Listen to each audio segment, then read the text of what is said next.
We're going back to baseball. Yep, baseball talk is back on the podcast.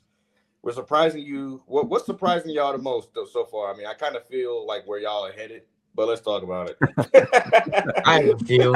Wow, it's dated. We It's been already dated. know. So I'm gonna just throw up the power rankings real quick. If anybody want to take a look at I don't that, know that's what the that is, Tigers. bro. The Tigers are actually impressive. Oh yeah, they're nice, dude. 100%. Tigers are nice. Cubs are better. I think the Cubs are better than the Phillies. I think so the they Phillies need should to be higher five. than the Mets, but that's just me. How about the Padres going on a losing spree? The Twins look good, dude. They destroyed us, but Remember, they went on like a 14-game win streak. They were under 500 for real. The Twins are my underdog, and they look insane. The Twins did that last year too, and then missed the playoffs. I'm just so sick of seeing the Different Dodgers team. up there near 1 and 2, bro. They're not the best team.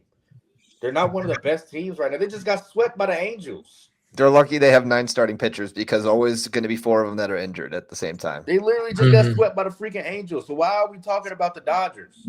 Because they still have all the star power. That's the only reason people are talking about them. But Ohtani has a 1182 OPS in the last 30 games. And this is Rowan Cavanaugh's MLB triples. power rankings from MLB on Fox. This isn't even the MLB people. They still have the Dodgers #1. I can't believe the Tigers are up 5.5 games. It's insane to me. Well, the Twins are fourth in that because division, and they're above 500 too. Yeah, I could have seen that coming, especially with the way they play. I mean, the way they ended last year, they were on a high note already. And I think that's the most surprising for me is the Tigers being that crazy right now. I know they're good, but geez, that's wild to me. Correct me if I'm wrong. What's your surprises? Yeah, the Brewers took a series from them earlier in the season, didn't they? Knew it was coming. My first negative surprise is definitely the Orioles this year. I didn't think they'd be as bad as they are. Pitching was obviously going to be a concern for them going into the year. They tried to use some like flex tape or something to patch it back up, and it just hasn't worked. They looked horrible in this series against the Brewers. The offense hasn't been great. The defense, or just the pitching in general, was horrible. They made the Brewers look like a competent offense, which very few teams do right now. And I think there's more than a little bit right to be concerned as a Baltimore fan, considering they're sitting, I believe it's like 16 and 32 or something like that. After winning 100 games just 2 years ago, none of their pitching's panned out. A lot of their prospects, Adley Rutschman's not been good to start the year. He had a good day yesterday, but he's hitting just over 200. And for him to be a top catcher and barely hitting over 200, that's definitely an issue. I will say, personally, myself, there you go. The surprise for me is not the Cubs. There you go. There we go. It's not. Yeah. Who is it? The Cardinals? The Colorado Rockies. How bad they are? I never thought there would be a team as bad as the White Sox ever again. They look worse. They're worse, bro. 8 wins. Dude, they are 8-42. They might be. I think they are worse than last year's White Sox at this time. Bro, outside of that team, the division's like really good. That makes no sense to me.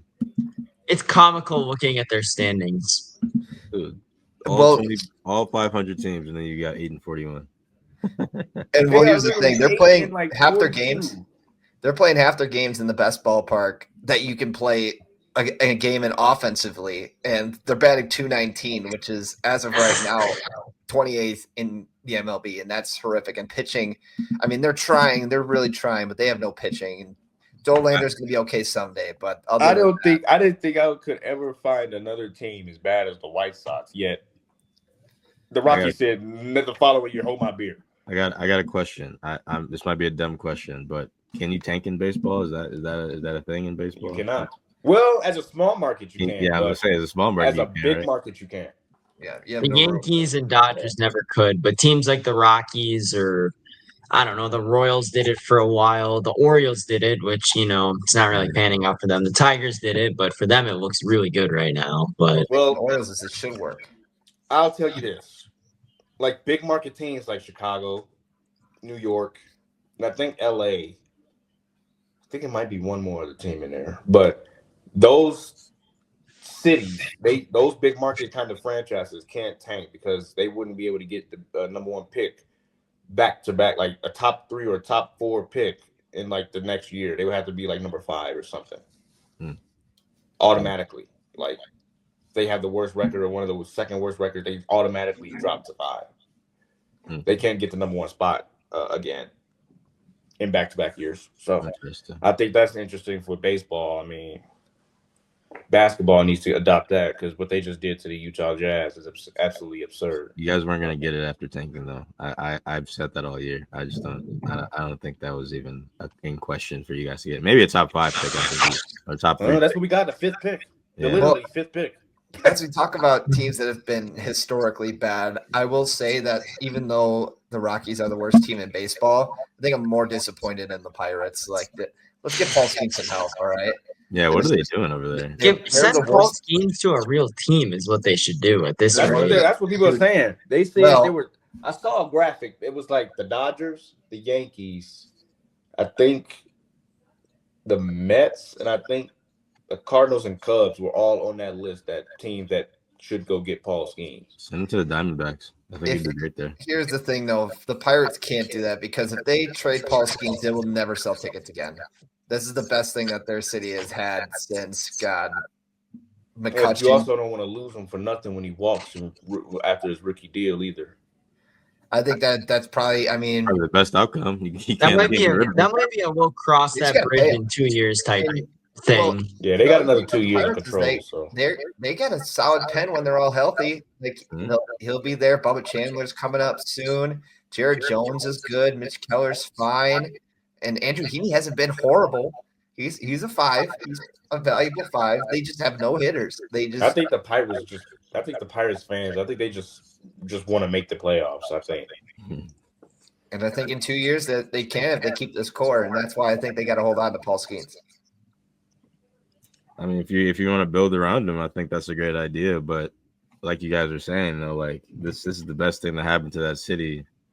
I forget the player you named, Drew, but McCutcheon. Yeah, McCutcheon. Yeah, you forget Cut.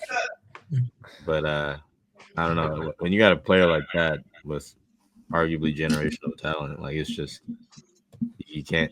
You got to figure it out. You know what I mean? In every sport. So I would say it sucks because that's just not a free agent destination, so they're not going to get free agents there, and they're not going to. Got to play smart ball like the Brewers tried to do with Cheerio. Oh my God, that video I sent you guys the other day of him like not catching the ball was like that's the Brewers right there.